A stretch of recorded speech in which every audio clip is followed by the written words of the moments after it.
Welcome back to you all. Last lecture में हमने 1.3 देखा था। होप 1.3 आप सभी को अच्छे से क्लियर हो गया होगा। ना 1.4 इसके अंदर हमें नेगेशन देखना है और then without using truth table देखना है। तो वेरी फर्स्ट नेगेशंस के रूल यूज़ करना होगा हमें। और नेगेशन के रूल्स क्या है, इन केस कंजंक्शन में गिवन है तो उसे हमें कन्वर्ट करना है डिसजंक्शन में और vice versa. In case single implies और डबल इम्प्लाइज गिवन है तो हमें पहले फॉर्मूला अप्लाई करना पड़ेगा सिंगल इम्प्लाइज का, देन डबल इम्प्लाइज का, उसके बाद ही हम सॉल्व कर सकते हैं। ठीक है, so let's start. Very first question given है, negation of Q implies P. इसमें डायरेक्टली नेगेशन नहीं अप्लाई कर सकते, पहले आपको फॉर्मूला अप्लाई करना पड़ेगा नेगेशन का। सो नेगेशन ऑफ पी इम्प्लाइज का, पी इम्प्लाइज क्यू का फॉर्मूला क्या था, नेगेशन ऑफ पी और क्यू। सो लेट से ये P है और ये Q है, तो इसमें आप फार्मूला अप्लाई करेंगे तो नेगेशन ऑफ Q में पहले क्या आएगा, नेगेशन आएगा। तो यहाँ पे नेगेशन आएगा, नेगेशन ऑफ ये हो जाएगा आपका P ना, और करके क्या लिखना है आपको, ये Q वाला है, ये आपका वेरी फर्स्ट स्टेप हो गया। नाउ देखो नेगेशन नेगेशन कैंसिल होके Q मिलेगा और P। अब इसके अंदर आपको नेगेशन अप्लाई करना है, apply negation. So negation of Q और P। सो ये नेगेशन इसको मिलेगा तो नेगेशन ऑफ Q होगा और का एंड, फिर नेगेशन इसको जाएगा तो नेगेशन ऑफ P। सो इस तरीके से हम लोग नेगेशन अप्लाई करते हैं। और आप चाहो तो यहाँ पे अप्लाई कर सकते हो bye conditional, bye conditional. Conditional की वजह से हमें ये मिला था। और यहाँ पे नेगेशन ऑफ डिसजंक्शन, ये डिसजंक्शन था तो नेगेशन ऑफ डिसजंक्शन, ऐसे आपको लिखना भी होगा। होप आपको ये क्लियर हो रहा होगा, ऐसा आपको लिखना है। सो नाउ देखो second one is what, P and negation of Q। इसमें डायरेक्टली हम लोग नेगेशन अप्लाई करेंगे। So negation of P and negation of Q। So very first step negation P को जाएगा तो नेगेशन ऑफ P एंड का और हो जाएगा, नेगेशन नेगेशन कैंसिल होगी, क्या मिलेगा हमें, सिर्फ Q। This is answer. So यहाँ पे हम लोग क्या लिखेंगे, negation of conjunction. Now next question, question number 5।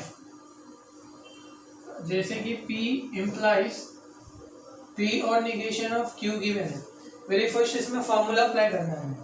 सो इसमें इम्प्लाइज का फॉर्मूला अप्लाई करूंगा तो इसको नेगेशन देना है, बीच में और लिखना है, और ये पूरे टर्म एज इट इज रहेगा according to our implies formula. Now इसमें नेगेशन अप्लाई करेंगे, तो नेगेशन अप्लाई करेंगे तो नेगेशन देंगे P और negation of Q। Now see negation negation cancel होकर आपको P मिलेगा और का क्या हो जाएगा, एड, करेक्ट। और नाउ देखो यहाँ पे ये P है तो नेगेशन ऑफ P होगा और का एंड, नेगेशन कैंसिल होके आपको क्या मिलेगा, सिर्फ Q मिलेगा। So this is your answer. Now one more देख लो क्वेश्चन, क्वेश्चन नंबर 7। इसमें कैसे करेंगे, P और negation of Q, single implies P and negation of Q। पहले तो इसमें नेगेशन अप्लाई करना पड़ेगा, देन हम लोग सॉल्व करेंगे। सो ये आपका कंसीडर कर लो P ये पूरा टर्म, और ये पूरा टर्म क्या है, Q। जब सिंगल इम्प्लाइज अप्लाई करेंगे तो इसके साथ नेगेशन आएगा और ये एज इट इज होगा, तो वही अप्लाई करेंगे। तो इसके अंदर नेगेशन देना पड़ेगा P और नेगेशन ऑफ Q, बीच में और आएगा, और ये पूरा term as it is P and negation of Q। So now इसमें नेगेशन ये वाला पहले अप्लाई कर देंगे, और नहीं भी अप्लाई करोगे तो नेक्स्ट स्टेप में हमें क्या करना है, इसमें नेगेशन अप्लाई करना है ना, तो अप्लाई करते हैं नेगेशन, तो ये पूरा ब्रैकेट में ही रहेगा। तो P और नेगेशन ऑफ Q, ये और ऐसे ही है, P and negation of Q, ये क्लोज। नाउ ये नेगेशन नेगेशन कैंसिल हो जाएगा, ये P और का क्या हो जाएगा, एंड, और ये नेगेशन कैंसिल होगी, क्या मिलेगा, सिर्फ हमें Q मिलेगा, और का हो जाएगा एंड, फिर नेगेशन P को मिलेगा तो नेगेशन ऑफ P, एंड का और हो जाएगा। ठीक है, नाउ नेगेशन नेगेशन कैंसिल होगी, क्या मिलेगा, Q। सो इस तरीके से हम लोग नेगेशन अप्लाई करते हैं। इन क्वेश्चंस के अलावा और भी इसके अंदर कुछ क्वेश्चंस है जो कि सिंपल है, वो आप इसकी जैसे सॉल्व कर सकते हो। तो तो बचे हुए क्वेश्चन आपके होमवर्क होंगे जो आप लोग खुद से करेंगे। नाउ हम लोग क्वेश्चन नंबर 2 देखेंगे।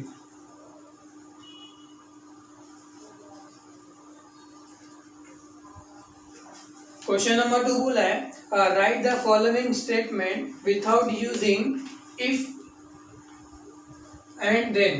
मतलब क्वेश्चन नंबर 2 में write everything as it is without using, write without using if and then. मैं ये पूरा क्वेश्चन नहीं लिखा हूँ बट समझ में आ गया होगा आपको। जो भी गिवन है उसको रीराइट करना without using if and then. Very first question given है if a man is a judge, then he is honest। देखो इसके अंदर इफ है और देन है, करेक्ट। उसको हमें रिमूव करके लिखना है। तो सबसे पहले अगर इसे रिमूव करना है तो आपको याद क्या आना चाहिए, symbolic form. Then symbolic form से हम कन्वर्ट कर सकते हैं। इफ देन बीच वाला term is what, P consider करेंगे, देन के बाद वाले को क्यू। ना सॉल्यूशन में आपका पी यहां से मिलेगा अ मैन इज अ जज, और यहां से क्यू हमें मिल जाएगा he is honest. Now symbolic form if देना है तो पी इंप्लाइज क्यू। अभी P implies Q if and then से हम कन्वर्ट कर सकते हैं। कैसे, इसका फॉर्मूला हमें पता है। तो इसका फॉर्मूला है P इम्प्लाइज Q की जगह हम लोग लिख सकते हैं निगेशन ऑफ P और Q। अब इसको इफ और देन के विदाउट लिखना है, करेक्ट। इसको भी वर्डिंग में लिख दो ये वाले पार्ट को और आपका आंसर हो जाएगा। तो इसको वर्डिंग में लिखने के लिए P क्या है, अ मैन इज अ जज, निगेशन अप्लाई करो। A man is not a जज। इसमें क्या लिखना है, और क्यों क्या, ही इज ऑनेस्ट, और ही इज ऑनेस्ट। होप आपको क्लियर हो गया होगा। तो इसके अंदर सेकंड थर्ड क्वेश्चन जो है, पहले आपको क्या करना है, सिंबॉलिक फॉर्म में कन्वर्ट करना है, फिर देन उसमें फॉर्मूला अप्लाई करना है इम्प्लाइज का। फिर डायरेक्टली आपको जो भी फॉर्मूला अप्लाई करने के बाद मिला है उसको डायरेक्टली क्या करना है, आपको वर्डिंग में लिखना है। सो एक क्वेश्चन में और बता देता हूँ, फिर एक आप होमवर्क कर लेना।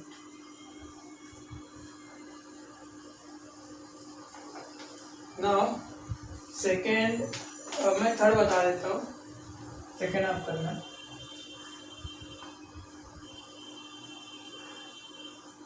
सेकेंड वो आपका होमवर्क है, if F of 2 is equal to 0 then F of X is divisible by X minus 2। So very first if then के बीच में ये आपका p हो गया, this much value is q।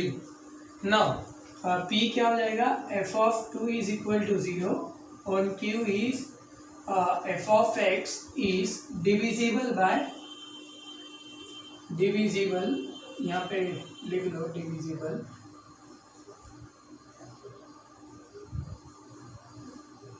Divisible divisible by x minus 2। So now इसका symbolic form हो गया p इम्प्लाइज q। इसको कन्वर्ट कर लेंगे इम्प्लाइज को हटा के, सो नेगेशन ऑफ p और q मिलेगा, करेक्ट। सो नाउ हम क्या करेंगे, इसको वर्डिंग में कन्वर्ट करेंगे। p क्या था, f ऑफ 2 इक्वल टू 0, इसमें नेगेशन अप्लाई करना है। सो ये हमें क्या मिलेगा, f of 2 is not equal to 0, और q क्या है, f of x divisible by x minus 2। f of x is divisible by x minus 2। So इस तरीके से हम लोग इफ एंड देन को करते हैं। Now question number 3, without using truth table proof that. So अभी यहाँ पे हमें लॉजिकली पैटर्न गिवन होगा और उसको विदाउट यूजिंग ट्रूथ टेबल हमें प्रूफ करना है। तो उसके लिए हमें कुछ लॉज पता होना चाहिए, मे बी 8 to 9 लॉज है। उनमें से अगर हमें कोई भी 4 लॉ अगर पता होगा, कोई भी मीन्स जो मैं बताऊंगा, तो हम लोग इजीली सारे के सारे क्वेश्चंस कर सकते हैं। सो ये बहुत इंपॉर्टेंट क्वेश्चन है एज फॉर बोर्ड, 3 मार्क्स में ये क्वेश्चन आता है। So now very first law जो हमें देखना है, डिस्ट्रीब्यूटिव लॉ। डिस्ट्रीब्यूटिव लॉ, इसके अंदर क्या होता है, सपोज P एंड Q और R है, ठीक है। तो ये जो P है ना, P एंड हम लोग दोनों को दे सकते हैं, Q को भी देंगे R को भी देंगे, आई मीन बांट रहे, you know, distribution. So P and पहले मैं Q को दे रहा हूँ, ये और ऐसे रहेगा बीच का, फिर P एंड किसको दूंगा, R को दूंगा। सो ये हो जाएगा मेरा डिस्ट्रीब्यूटिव लॉ। समझ में आ रहा है डिस्ट्रीब्यूटिव लॉ? इसको डिस्ट्रीब्यूटिव बोलते हैं और इसका उल्टे को भी डिस्ट्रीब्यूटिव बोलते हैं। उल्टा मीन्स व्हाट, देखो अभी यहाँ पे आपको क्या दिख रहा है, P और एंड दिख रहा है, और यहाँ पे भी आपको P और एंड दिख रहा है, करेक्ट। P और एंड इधर दोनों में से अगर हमने कॉमन ले लिया P और एंड, तो इन ब्रैकेट में P एंड चला गया तो क्या रहेगा यहाँ पे Q, ये और ऐसे ही रहेगा। P एंड चला गया तो क्या बचा R। चाहे इसको एक्सपांड करो या एक्सपांडेशन को कंडेंस करो, दोनों को हम लोग क्या बोलते हैं, डिस्ट्रीब्यूटिव लॉ। तो आपको लॉज याद होना चाहिए, ये वेरी फर्स्ट लॉ। ना सेकेंड लॉ जो है complement law. Complement law, complement law में देखो सिंपल है, ये कब अप्लाई करना है, दोनों भी अगर PP वाले टर्म है, ये दोनों QQ वाले है, एक अगर P होगा तो दूसरा नेगेशन ऑफ P के फॉर्म में होगा, मीन्स ऐसा दोनों PP। अगर एक Q होगा तो दोनों दूसरा वाला क्या होगा, नेगेशन ऑफ Q, इस तरीके से QQ। अगर आपको दिखता है तो तुरंत आपको क्या अप्लाई करना है, कॉम्प्लीमेंट लॉ। जैसे अगर P है और दूसरा नेगेशन ऑफ P, दोनों PP है बट एक P दूसरा क्या, नेगेशन ऑफ P, तो ऐसे जगह पे क्या यूज होता है, कॉम्प्लीमेंट। एंड अगर मान लो कोई P है और दूसरा क्या नेगेशन, एक Q है और दूसरा नेगेशन ऑफ Q है, तो जहाँ पे ऐसे दो टर्म सेम दिखेंगे, एक निगेशन के साथ एक बिना निगेशन के साथ, तो वहाँ पे क्या यूज होगा, कॉम्प्लीमेंट लॉ। यूज कैसे करते हैं कॉम्प्लीमेंट लॉ, आपको अपने मन में ना इसको कुछ भी कंसीडर कर लो, ट्रू या तो फॉल्स। सपोज मैंने इसे ट्रू कंसीडर किया तो ये नेगेशन ऑफ P क्या हो जाएगा, फॉल्स, करेक्ट। और में क्या होता है, दोनों फॉल्स रहेंगे तो फॉल्स, नहीं तो आंसर क्या आता है, ट्रू। तो इसका दोनों, ये इसका आंसर जो हमें क्या मिला, ट्रू। समझ में आया क्या करने का। या मान लो किसी ने इसको ट्रू कंसीडर नहीं किया होता, F कंसीडर किया रहता, ये P F है तो ये P भी F होगा, बट निगेशन है तो ये क्या हो जाएगा, ट्रू। और में क्या होता है, दोनों F होगा तो F, नहीं तो आंसर क्या आएगा, ट्रू। दोनों F नहीं है तो ट्रू, हम लोग इसकी जगह पे क्या लिखेंगे, ट्रू। सिमिलरली अगर इसको किसी ने T कंसीडर किया तो इसको क्या कंसीडर करना पड़ेगा, F। एंड में क्या होता है, दोनों T रहेगा तो T, नहीं तो आंसर क्या हो जाएगा, F। तो ये दोनों की जगह हम लोग क्या लिखेंगे, F। क्लियर हो गया होगा कॉम्प्लीमेंट लॉ, ठीक है। ये आपको खुद से कंसीडर करना है, और जब कभी भी आप कॉम्प्लीमेंट लॉ अप्लाई करेंगे तो T या F के फॉर्म में आंसर आता है। जब कभी भी आप कॉम्प्लीमेंट लॉ यूज करेंगे तो T या तो F। आफ्टर कॉम्प्लीमेंट लॉ, अगर आपने कॉम्प्लीमेंट लॉ अप्लाई कर दिया है तो नेक्स्ट लॉ आपको क्या करना है, आइडेंटिटी लॉ। ये फिक्स है, अगर आपने ये अप्लाई किया तो उसके बाद आइडेंटिटी ही यूज होगा, आइडेंटिटी लॉ। तो इसमें क्या होता है, एक T और F वाले के फॉर्म में होता है और दूसरा P या Q के फॉर्म में होता है, या तो ये होगा या तो कुछ भी हो सकता है, मीन्स एक T के फॉर्म में और एक F के फॉर्म में होता है। तो यहाँ पे आपको करना क्या होता है, देखो ये T है तो दूसरे वाले को इसका अपोजिट कंसीडर करना है आपको, ये F हो जाएगा। एंड में क्या होता है, दोनों ट्रू रहेगा तो ट्रू, नहीं तो फॉल्स। तो ये दोनों ट्रू नहीं है तो फॉल्स। तो फॉल्स दोनों में कहाँ पे दिख रहा है आपको, यहाँ पे दिख रहा है, तो उसके ऊपर वाला आंसर लिखने का। इसमें ऐसा नहीं था, जो आता था डायरेक्टली वो आंसर लिखते थे कॉम्प्लीमेंट में, बट आइडेंटिटी के अंदर क्या होता है, जो आपको आंसर मिलेगा T या F, उसके ऊपर वाला लिखना है आपको। जैसे ये F है तो ये क्या हो जाएगा, T, करेक्ट ना। और में क्या होता है, दोनों फॉल्स रहेगा तो फॉल्स, नहीं तो आंसर ट्रू। तो यहाँ पे आंसर ट्रू आ रहा है, तो ट्रू कहाँ पे चेक करो, यहाँ पे, तो इसका ऊपर वाला आपको लिखना है। समझ में आ रहा है आइडेंटिटी में क्या होता है। कॉम्प्लीमेंट में सिंपल याद रखोगे आप, दोनों सेम सेम दिया रहेगा तब कॉम्प्लीमेंट यूज होगा, और इसका आंसर कैसे आता है, T या तो फिर F इसके फॉर्म में आता है। आइडेंटिटी लॉ में क्या होता है, एक P या F के फॉर्म में होगा और दूसरा P या Q के फॉर्म में होगा, तो जो भी आपका आंसर आएगा उसके ऊपर वाला आपको लिखना है। ये था 3 लॉ। एक फाइनल लॉ जो आपको याद रखना है, commutative law. Commutative law, commutative law क्या होता है, जैसे मान लो मैंने क्या किया, P एंड Q और R लिखा। अभी आप लोगों को ये पसंद नहीं आ रहा है, पहले हमें ये लिखना था, बाद में ये लिखना था, ठीक है, आप लिख सकते हो Q and R and P। मतलब अगर मैंने ऐसे लिखा, अगर आपको ये पसंद नहीं, आपको उल्टा करके लिखना है तो आप लिख सकते हो, लेकिन लिखने से पहले आपको क्या करना पड़ेगा, कम्यूटेटिव लॉ अप्लाई करना पड़ेगा। यू नो, कम्यूटेटिव लॉ लिख के डायरेक्ट आप ये लिख सकते हो। क्लियर हो गया ये 4 लॉ? तो ये 4 लॉ आपको दिमाग में बैठ जाना चाहिए, तब जाके आप कोई भी क्वेश्चन इजीली कर सकते हो। सो इसे देख लो आप, रफ कर देता हूँ ना, हम लोग मूव होते हैं क्वेश्चंस की ओर।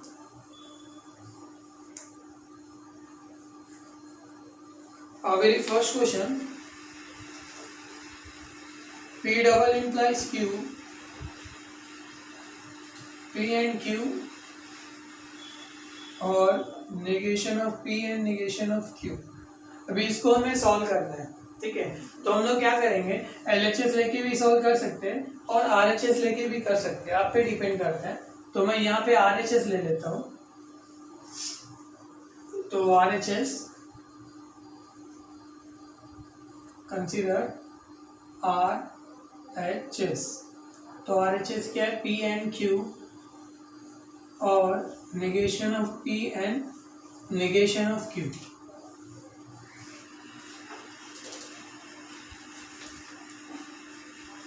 नाउ इसके अंदर देखो कुछ हमें कॉमन लेना है, या कॉमन नहीं ले सकते तो डिस्ट्रीब्यूटिव अप्लाई करना है, ठीक है। दो ही चीज, कॉमन तो कुछ दिख ही नहीं रहा है, तो हम लोग क्या करेंगे, डिस्ट्रीब्यूटिव लॉ अप्लाई करेंगे। ये पूरा टर्म पहले हम लोग मल्टीप्लाई करेंगे P के साथ, तो P और ये पूरा टर्म आएगा negation of P and negation of Q। ये पूरा टर्म P के साथ गया, बीच में एंड है तो एंड आप लिखेंगे, ब्रैकेट दे दो इधर, बीच में एंड था तो एंड। अब ये पूरा टर्म किसके साथ होगा, Q के साथ, तो Q के साथ ये पूरा टर्म आएगा negation of P and negation of Q। इतना क्लियर हो गया। वेरी फर्स्ट हमने क्या किया, ये पूरे टर्म को इनके साथ डिस्ट्रीब्यूट कर दिया, तो आगे आपको लिखना है डिस्ट्रीब्यूटिव लॉ। डिस्ट्रीब्यूटिव लॉ, अगर आप ये नहीं लिखते हो तो आपको 0 मार्क्स भी एग्जामिनर दे सकता है ना। इसके बाद हम लोग क्या कर सकते हैं, नेक्स्ट स्टेप में वापस से इसको डिस्ट्रीब्यूट कर सकते हैं। सो ये जो P है पहले इसको देंगे फिर उसको देंगे, P और R। P और नेगेशन ऑफ P को दिया, बीच में एंड है तो एंड, फिर P और किसको दूंगा, नेगेशन ऑफ Q को दे दूंगा। यहाँ पे भी मैंने क्या किया, डिस्ट्रीब्यूटिव किया, बीच में एंड है तो एंड। अब यहाँ पे भी डिस्ट्रीब्यूटिव करना है हमें, Q और नेगेशन ऑफ P, बीच वाला एंड ऐसे ही रहेगा, फिर Q इसको जाएगा, Q और नेगेशन ऑफ Q। यहाँ पे भी हमने क्या किया, डिस्ट्रीब्यूटिव अप्लाई किया, तो डिस्ट्रीब्यूटिव लॉ हमें लिखना है, ठीक है। नाउ दोनों सेम है P P, तो हम क्या कंसीडर करेंगे, ये ट्रू है तो ये वाला क्या हो जाएगा, फॉल्स। डन। और में क्या होता है, दोनों फॉल्स रहेगा तो फॉल्स, नहीं तो आंसर क्या आएगा, ट्रू। तो यहाँ पे ये पूरे की जगह हम क्या लिखेंगे, ट्रू। नाउ ये पूरा एज इट इज रहेगा, P और negation of Q, bracket close कर देते हैं। और ये तो इसमें कुछ अप्लाई नहीं हो रहा है फॉर्मूला, तो ऐसे ही इसको लिखेंगे। एंड देखो दोनों सेम सेम है, Q और नेगेशन ऑफ Q। कंसीडर करता है इसको T, तो ये F हो जाएगा। और में क्या होता है, दोनों फॉल्स रहेगा तो फॉल्स, नहीं तो आंसर क्या आता है, ट्रू। तो हमने यहाँ पे क्या लिख सकते हैं, ट्रू। तभी हमने यहाँ पे कौन सा लॉ यूज किया, कॉम्प्लीमेंट लॉ। तो ये आगे हमने लिखना पड़ता है कॉम्प्लीमेंट लॉ। कॉम्प्लीमेंट के बाद कौन सा लॉ यूज करते हैं हम लोग, आइडेंटिटी लॉ। तो अगर ये T है तो ये क्या होगा, F। एंड में क्या होता है, दोनों T रहेगा तो T, नहीं तो आंसर F है। F के ऊपर वाला हम लोग लिखते हैं, तो यहाँ पे क्या आएगा, P और नेगेशन ऑफ Q। डन। अब यहाँ पे क्या आ जाएगा, एंड, तो एंड लिखेंगे। अब यहाँ पे T है तो ये क्या हो जाएगा, F हो जाएगा, करेक्ट। एंड में क्या होता है, दोनों T रहेगा तो T, नहीं तो आंसर F के ऊपर वाला हम लिखेंगे। तो यहाँ से क्या मिलेगा, Q और नेगेशन ऑफ P। तो यहाँ पे क्या यूज किया हम लोग ने, आइडेंटिटी लॉ। Identity law. अभी इसकी जगह पे हमें क्या प्रूफ करना, अभी नेक्स्ट स्टेप में ये हमें आना चाहिए। सबसे पहले इसका फॉर्मूला लिख लेते हैं। P डबल इम्प्लाइज Q का फॉर्मूला क्या था हमको याद आएगा, नेगेशन ऑफ P और Q, बीच में एन आना चाहिए, फिर नेगेशन ऑफ Q और P ये आना चाहिए, तब जाके हमारा फॉर्मूला बनेगा। करेक्ट। तो अभी मैं क्या करता हूँ, ये मेरे को पहले लिखना है, इसको बाद में लिखना है, तो एसोसिएटिव लॉ में यूज कर लेता हूँ। तो ये Q और नेगेशन ऑफ P मैंने पहले लिख दिया और इसको मैं बाद में लिख रहा हूँ, P और नेगेशन ऑफ Q। कौन सा लॉ यूज किया, commutative law, sorry commutative law. वापस से उस फॉर्म में भी है नहीं, वापस से इसको मैं पहले लिखता हूँ, इसको बाद में लिखता हूँ। तो नेगेशन ऑफ P और Q हो जाएगा, ये एंड ऐसे ही रहेगा, इसको पहले लिखूंगा तो नेगेशन ऑफ P और P। तो यहाँ पे वापस से मैंने कम्यूटेटिव यूज किया, मुझे पसंद नहीं था उस तरीके का, कम्यूटेटिव लॉ। अभी ये फॉर्मूला तो किसका है, P डबल इम्प्लाइज Q। तो फाइनली हम लोग क्या लिख सकते हैं, P double implies Q। So LHS is equal to RHS। तो ऐसे एक आध दो क्वेश्चन जो ऐसे आ जाते हैं, बट ये सिंपल क्वेश्चन था, इसके अंदर कुछ करना नहीं था, बस आपको लॉस पता होने चाहिए, distributive law, complement law, identity law और कम्यूटेटिव लॉ। ये इसको 1 से 2 बार अगर आप प्रैक्टिस करते हैं तो ये इजीली आपसे सॉल्व हो जाएगा। मैं और भी क्वेश्चंस करता हूँ, तो ये आप इसका स्क्रीनशॉट ले सकते हो, ठीक है। सो नाउ नेक्स्ट क्वेश्चन की ओर जाते हैं।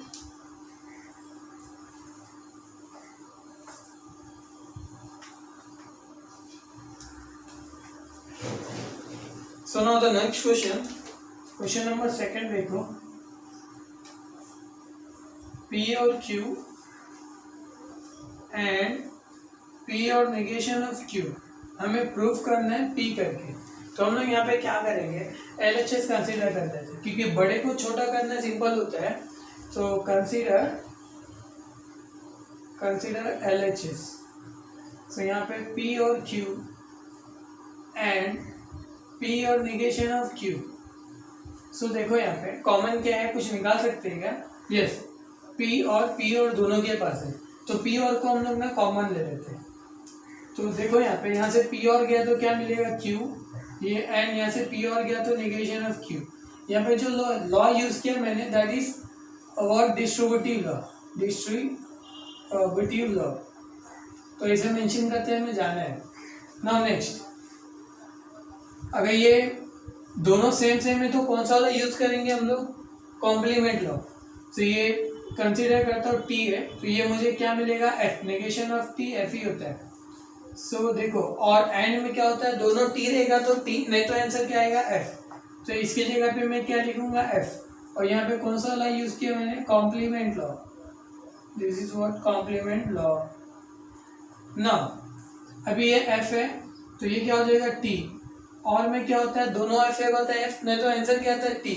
और T के ऊपर वाला हम लोग लिखते हैं आइडेंटिटी के ऊपर, तो यहाँ पे क्या आ जाएगा, P। कौन सा वाला यूज किया हमने, आइडेंटिटी लॉ। सो P मिल गया ना हमें, LHS is equal to what, RHS। Finally हमारा आंसर हो गया। सो ये बहुत सिंपल होता है, इजीली 3 मार्क हम लोग गेन कर सकते हैं। सो और एक मैं क्वेश्चन आपको बता देता हूँ, फिर देन आप लोग एक जो लास्ट वन रहेगा आप ट्राई कर सकते हैं।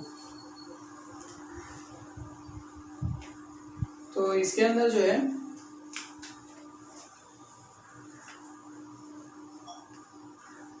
फोर्थ सिंपल है, इसके अंदर डायरेक्ट आप लोग LHS को सॉल्व करेंगे तो RHS मिल जाता है, सिर्फ नेगेशन अप्लाई कर देना है। थर्ड मैं बता देता हूँ, third is what, P and Q और negation of P and Q और P and negation of Q, P और Q देखना है। सो यहाँ पे देख सकते हैं आप सभी, ये LHS ही कंसीडर करेंगे बिकॉज यही बड़ा है, कंसीडर LHS। सो LHS लिख लेते हैं पहले, P एंड Q और negation of P and Q और P and negation of Q। ना वेरी फर्स्ट हम लोग क्या देखेंगे, कुछ कॉमन निकल रहा है क्या, तो कॉमन निकल रहा है तो पहले उन्हीं को निकाल लेंगे। सो कॉमन यहाँ पे देखो आपको ये 2 दिखेगा, Q एंड वाला, तो यहाँ से P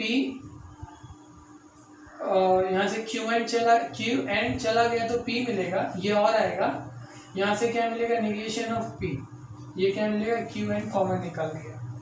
देखो यहाँ पे ये क्यू एंड मैंने कॉमन ले लिया ना, तो पी और निगेशन ऑफ पी ही बचेगा ना। यहाँ से क्या मिलेगा, और पी एंड निगेशन ऑफ की आगे। फिर अभी जैसे कि मुझे ये पसंद नहीं, मुझे पहले लिखना है इसको क्यू एंड को, तो मैं लिख सकता हूँ। आगे सिर्फ मेंशन करना होगा हमें कौन सा लॉ हमने यूज़ किया। यहाँ पे हमने डिस्ट्रीब्यूटिव लॉ यूज़ किया, डिस्ट्रीब्यूटिव लॉ, और यहाँ पे मैंने कम्यूटेटिव लॉ यूज़ किया, ठीक है। अभी यहाँ पे देखो एक दोनों पीपी के फॉर्म में है तो कॉम्प्लीमेंट लॉ यूज होगा, तो ये टी है तो ये क्या हो जाएगा, एफ। सो नाउ और में क्या होता है, दोनों एफ होता है एफ, नहीं तो आंसर क्या आता है, टी। तो यहाँ पे पूरी की जगह पे हम लोग लिख सकते हैं टी। और P and negation of Q, कौन सा लॉ यूज किया हमने, कॉम्प्लीमेंट लॉ। कंप्लीट करना है इसको। अभी देखो इन दोनों में एक टी है, चलो ठीक है, ये टी तो ये क्या होगा, एफ। एंड में क्या होता है, दोनों टी रहेगा तो टी, नहीं तो आंसर क्या आएगा, एफ। एफ के ऊपर वाला हम लोग लिखते हैं, तो P and negation of Q. ये कौन सा लॉ यूज किया हमने, कॉम्प्लीमेंट की बात तो एक ही लॉ यूज होता है, आइडेंटिटी लॉ, आइडेंटिटी लॉ।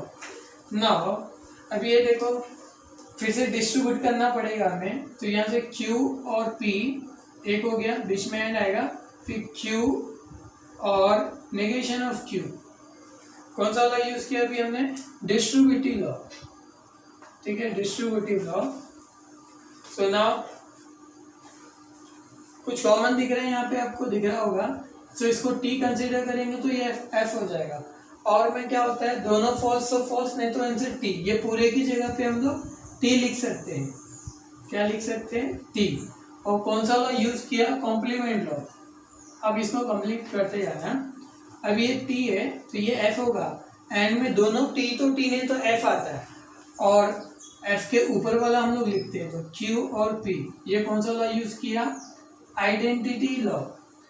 अभी देखो ये और ये प्रूफ तो सेम नहीं है, तो हम लोग क्या करेंगे, वापस से यहाँ पे कम्यूटेटिव लॉ यूज कर लेंगे। पहले P आ जाएगा, बाद में Q, तो इसको क्या बोलेंगे, कम्यूटेटिव लॉ। तो फाइनली हमें मिल गया RHS, तो यहाँ पे क्या लिखेंगे, finally answer LHS is equal to RHS, hence proof. तो इस तरीके से हमने क्वेश्चन नंबर 3 कंप्लीट कर लिया है। एक क्वेश्चन बचता है, वो आपका होमवर्क होगा। विदाउट यूजिंग ट्रूथ टेबल को आपको ज़्यादा से ज़्यादा प्रैक्टिस करना होगा, तभी जाके आपके दिमाग में ये बैठ जाएगा। Thank you.